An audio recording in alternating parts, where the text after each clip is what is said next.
सावन के महीने में क्या खाना चाहिए?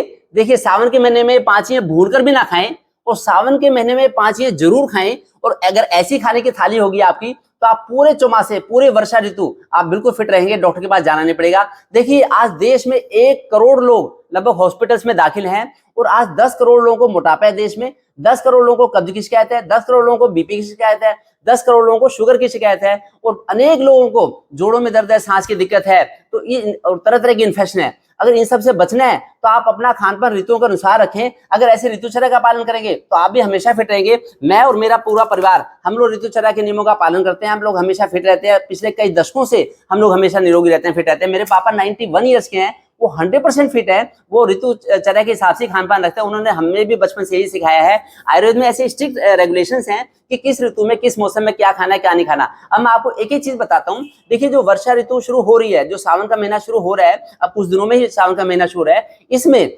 हमारा वायु बढ़ जाता है, वात बढ़ जाती है, जो हमारी पाचक अग्नि है वो मंद पड़ जाती है, डाइजेस्टिव जूसेस हमारे फीके होने लगते हैं, pancreas, liver, kidney, gall bladder, ये सब इनके जो सिक्रीशंस है कम हो जाते हैं, जिससे कि हमें दिक्कत हो सकती है। उसमें सबसे बड़ी चीज है, आयुर्वेद की रिकमेंडेशन है, एक तो हरी पत्तेदार सब्जियों से दूरी बनानी पड़ेगी, इसे दूरी बनाएं, क्योंकि मॉडर्न मेडिकल साइंस ऐसी कहती है कि जैसे कि धनिया है, पुदीना है, पालक है, चौलाई है, ये अगर खाएंगे वर्षा ऋतु में, तो वर्षा ऋतु में नदियों में एक तरह से जो पानी आता है वो दूषित जल आता है, उससे जर्म्स इनमें हरी पत्तेदार सब्जियों में आते हैं, जिससे कि फिर हमें इन्फेक्शन होने के चांस बढ़ जाते हैं। लेकिन आयुर्वेद की रिकमेंडेशन है, आयुर्वेद के हिसाब से अगर वर्षा ऋतु में हरी पत्तेदार सब्जियां खाएंगे तो हमारी धातुओं को छीण कर देती है, जिससे कि हमें कमजोरी होती है, फिर हमारी इम्यूनिटी वीक होती है, फिर हम बीमार होते हैं। तो हरी पत्तेदार सब्जियों से दूरी बनानी पड़ेगी। इसी तरह से कोई भी तरह की गोभी, चाहे बंद गोभी हो, चाहे फूल गोभी हो, चाहे ब्रोकोली हो, इनसे भी दूरी बनानी पड़ेगी, क्योंकि इससे हमारी वायु बढ़ जाती है, वात रोग हो जाते हैं, शरीर में दर्द होता है, कमजोरी महसूस होती है।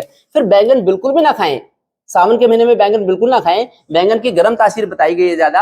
अगर गर्भवती महिला थोड़ी ज्यादा बैंगन खा लेगी सावन के महीने में, तो उनको एबॉर्शन के भी चांसेस बढ़ सकते हैं बहुत ज्यादा। और फिर मूली से भी दूरी बनानी पड़ेगी।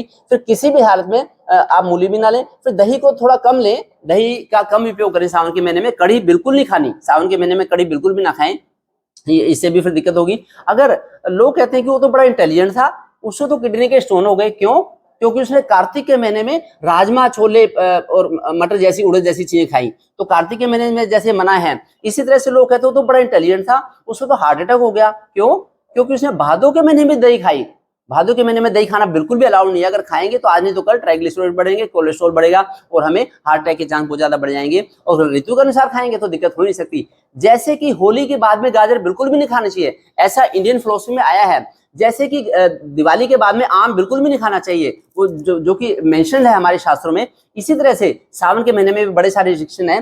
सावन के महीने में कोई भी तामसी चीज ना लें, जैसे प्याज, लहसुन अगर ये खाएंगे सावन के महीने में तो आपके विचार उद्विग्न हो जाएंगे, फिर आपको डॉक्टर के पास जाना पड़ेगा। फिर कॉमन साल्ट का उपयोग ना करें, इसके बदले में सिंधे नमक का उपयोग करें तो आप वो रहेंगे, नहीं तो ब्लड प्रेशर की दिक्कत आएगी आएगी। अगर हम ज्यादा वायुवर्धक खाना खाते हैं तो हमारी वात प्रकृति हो जाती है, वायु बढ़ जाती है, फिर हमें हमारे कामी स्वभाव हो जाता है और कमर में दर्द होता है। अगर हम ज्यादा पित्तवर्धक भोजन खाएंगे, ज्यादा मिर्च मसाले की चीजें खाएंगे, तो हमारी पित्तवर्धक प्रकृति हो जाती है, जिससे कि खुजली, फंगल इन्फेक्शन होने के चांस बढ़ जाएंगे। जो लोग जंक फूड खाते हैं, जो लोग ये जो पैकेट बंद मिठाइयाँ खाते हैं, या फिर इस महीने में अगर खाएंगे, पिज्जा खाएंगे या सैंडविच खाएंगे, पेस्ट्रीज खाएंगे, पैटीज खाएंगे, बर्गर खाएंगे, मोमोज खाएंगे, जैसे देखिए बच्चे बड़ा मोमोज खाते हैं आजकल, ये सब बीमारी की तरफ ले जाते हैं। इसी तरह से ज्यादा पूरी पराठे खाना ये भी अच्छी बात नहीं है। फैटी नॉनवेज से बिल्कुल दूरी बनाएं।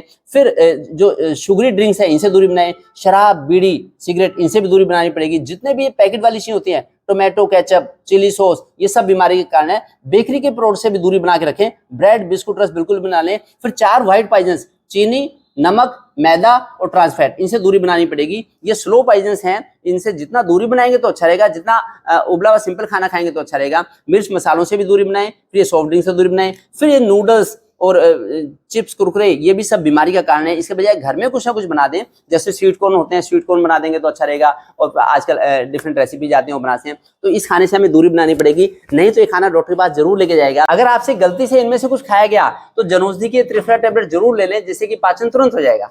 फिर क्या खाना अच्छा रहेगा? ये देखिए, ये खाने की थाली है जो आपको पूरी वर्षा ऋतु भी फिट रखेगी। अगर लाइफ लॉन्ग ऐसा खाना लेंगे तो लाइफ लॉन्ग भी फिट रहेंगे। कैसे बनता है सात्विक खाना, मैं आपको बताता हूँ। देखिए, जब से हमारी शादी हुई थी तब से वाइफ जब भी खाना बनाते हैं तो पूरी तरह से सात्विक खाना बनाते हैं। सात्विक खाना बनाते समय हमें मंत्रों का उच्चारण भी करना होता है। तो ये है, देखिए मंत्र सात्विक खाना बनाने के लिए। भगवान शिव जब माँ से, अन्नपूर्णा माँ से भिक्षा मांगते हैं, खाना मांगते हैं, जब वो खाना खाने के लिए खाना मांगते हैं, वो क्या कहते हैं? अन्नपूर्णे सदा पूर्णे शंकर प्राण वल्लभे ज्ञान वैराग्य सिद्ध्यर्थे भिक्षाम देहि च पार्वती। यानी जो खाना खाना है, शंकर भगवान को जो खाना खाना है वो ज्ञान वैराग्य की सिद्धि के लिए खाना खाना है, खाली पेट भरने के लिए नहीं खाना खाना है। ऐसा खाना हम खाएं जिससे कि हमारा ज्ञान भी जागृत हो और हमें वैराग्य भी हमारे अंदर रहे, जिससे कि हम गलती करेंगे नहीं, गलत चीज खाएंगे नहीं और हम निरोग रहेंगे। और जब खाना बनाएं तो ऐसे पीतल के बर्तन में बनाएंगे तो खाना वो बड़ी अच्छी तरह से पाचन उसका अच्छा होगा। पानी है तो मटके के में ही रख के रखें या तांबे के बर्तन का उपयोग करें। और अगर मसाले यूज करने हैं तो कभी भी पैकेट बंद मसाले ना यूज करें। हम लोग इंडिविजुअल मसाले लेके आते हैं, चाहे जीरा है, चाहे धनिया है, ये सब अलग अलग होंगे। हम पैकेट बंद बाजार से, उनमें क्योंकि उनमें प्रिजर्वेटिव्स भी होते हैं, उसमें कलर्स भी होते हैं, उसमें फ्लेवर्स होते हैं। फ्लेवर्स बनाने के लिए अक्सर नॉनवेज का उपयोग होता है, इसलिए ऐसी चीजों से बचना पड़ेगा। जितना आपका भोजन सात्विक होगा उतना ही आप फिट रहेंगे, निरोगी रहेंगे। अब मैं आपको बताता हूँ कि जो सात्विक खाना बना है इसके कंपोनेंट्स क्या क्या हैं। तो इसका जो सबसे पहला कंपोनेंट है वो है कि सावन के महीने में पुराने गेहूं, पुरानी जौ और पुराने चावल, इनका उपयोग करें। ताजी चीजें ना हो, कम से कम 1 साल पुरानी हो। गेहूं को बड़ा अच्छा बताया गया सावन के महीने में, क्योंकि इसमें स्निग्धता होती है, थोड़ी चिकनाहट होती है। बाकी काले चने का उपयोग कर सकते हैं। छिलके वाली मूंग की दाल, साबुत मूंग, ये दुनिया की सबसे अच्छी दाल है जो कि आसानी से बच जाती है। मेडिकल साइंस कहती है कि इसकी बायोलॉजिकल वैल्यू भी बड़ी अच्छी है, इसका नेट प्रोटीन यूटिलाइजेशन भी बड़ा अच्छा होता है। दुनिया की सबसे अच्छी दाल है छिलके वाली दाल। तो जो लोग नॉनवेज खाते हैं, जो लोग जिम में जाते हैं, प्रोटीन बाजार से ला के प्रोटीन खाते हैं, वो अच्छी चीज नहीं है। उन्हीं से आज नहीं तो कल पथरी की शिकायत होती है, तो उससे बचना पड़ेगा, ऐसे ले लें। फिर मौसम के फल खाएं। पपीते को कब्ज का महाकाल बताया गया है, पपीता जरूर खाएं। लोग को, किसी को जो अच्छा फल लगता है वही बार बार खाते रहते हैं। फल बदल बदल के खाएंगे तो अच्छा रहेगा। कभी जामुन खाएं, कभी अमरूद खाएं। पका हुआ अमरूद भी कब्ज का महाकाल है। अनार खाएं, खून की कमी रहेगी नहीं अनार खाएंगे तो। सेब खाएं, इसका भी पाचन आसानी से होगा। बेलपत्थर जरूर खाएं। फिर जैसे सिट्रस फ्रूट अपने उसके हिसाब से खा सकते हैं, मौसमी ले सकते हैं, आम का उपयोग कर लें। अगर आम खाएंगे तो जामुन का भी उपयोग जरूर करें। बदल बदल के आलू बुखारे का उपयोग कर लें जो। और फिर नारियल, अगर हमें दूध दही से थोड़ी दूरी बनानी है तो कच्चे नारियल का उपयोग जरूर कर लें। कच्चे नारियल का दूध बना के भी ले सकते हैं, इसकी दही भी बना सकते हैं, इसकी स्मूदी बना के भी ले सकते हैं। इसका 100% पाचन हो जाएगा। इसी तरह से मौसम की सब्जियां खाएं। जो मौसम की सब्जियां हैं, दुनिया की सबसे अच्छी सब्जी है सहजन। इससे अच्छी सब्जी दुनिया में हो नहीं सकती। ये बॉडी को डिटॉक्स करने की इसमें शक्ति है। और दुनिया की सबसे घटिया सब्जी, मैं नहीं कह रहा, ऐसा आयुर्वेद में बताया गया है। आयुर्वेद कोई एक पुरानी साइंस नहीं है, आयुर्वेद में लगातार रिसर्च होती रहती है। जैसे आलू 400-500 साल पहले आए देश में, उसी समय तुरंत आयुर्वेद में रिसर्च हो गई और उन्होंने बताया कि दुनिया का सबसे घटिया कंद है आलू, और इससे दूरी बनाए। ये जड़ होता है, आलू में जड़ता होती है, हमारी बुद्धि को भी जड़ बनाते हैं। और ये हरी सब्जियां हमारी बुद्धि को वो करती हैं, जो हरी गूदेदार सब्जियां।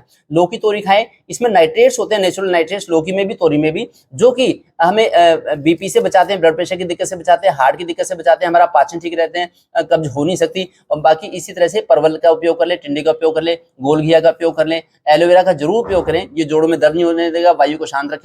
भिंडी का उपयोग अपनी जरूरत के हिसाब से कर सकते हैं। आंवला दुनिया का सबसे अच्छा एंटीऑक्सीडेंट है, इसका उपयोग जरूर करें। फिर शहद और नींबू का उपयोग भी कर सकते हैं।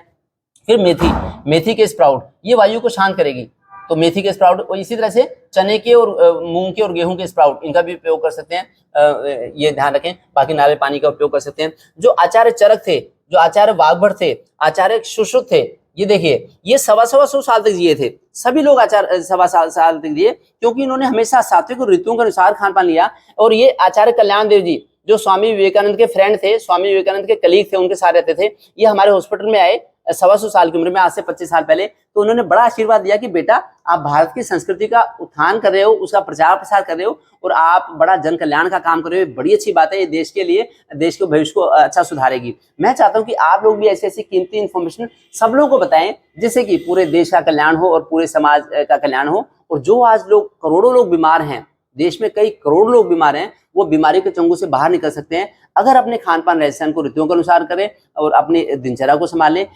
इसमें सावन के महीने में दिन में बिल्कुल भी ना सोएं, बिल्कुल भी ना दिन में सोएं, और रात को जल्दी सोएं, सुबह जल्दी उठें। सुबह अगर आप उठ सकते हैं तो ब्रह्म मुहूर्त में उठें, 3 बजे उठ जाएंगे तो आप निहाल हो जाएंगे। 3 बजे सुबह उठ के आप 2-2.5 घंटे योग भी करें, सैर भी करके आए, भगवान का नाम भी लें। नाम सुमरन करेंगे तो बड़ी सारी गलतियां आपकी हट जाएगी, आपका माइंडसेट अच्छा हो जाएगा। लोग कहते हैं डॉक्टर साहब मेरा तो डिप्रेशन ठीक नहीं होता, मैं तो 2 ही रोटी खाती हूँ, मेरा डिप्रेशन। क्यों नहीं डिप्रेशन ठीक होता?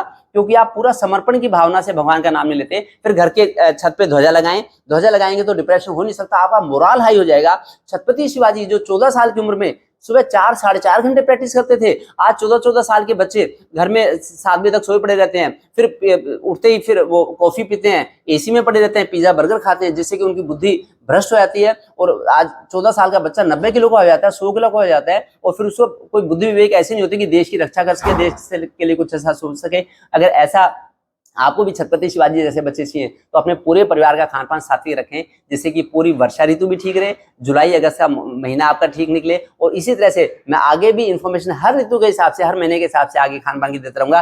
फिलहाल ये जो ऋतुचर्या का कैलेंडर है, आप मेरी वेबसाइट drmanojmittal.com से डाउनलोड कर लें। इसमें हर ऋतु का, हर महीने का खान पान दिया है। ये देखिए किस मौसम में क्या खाना है क्या नहीं खाना।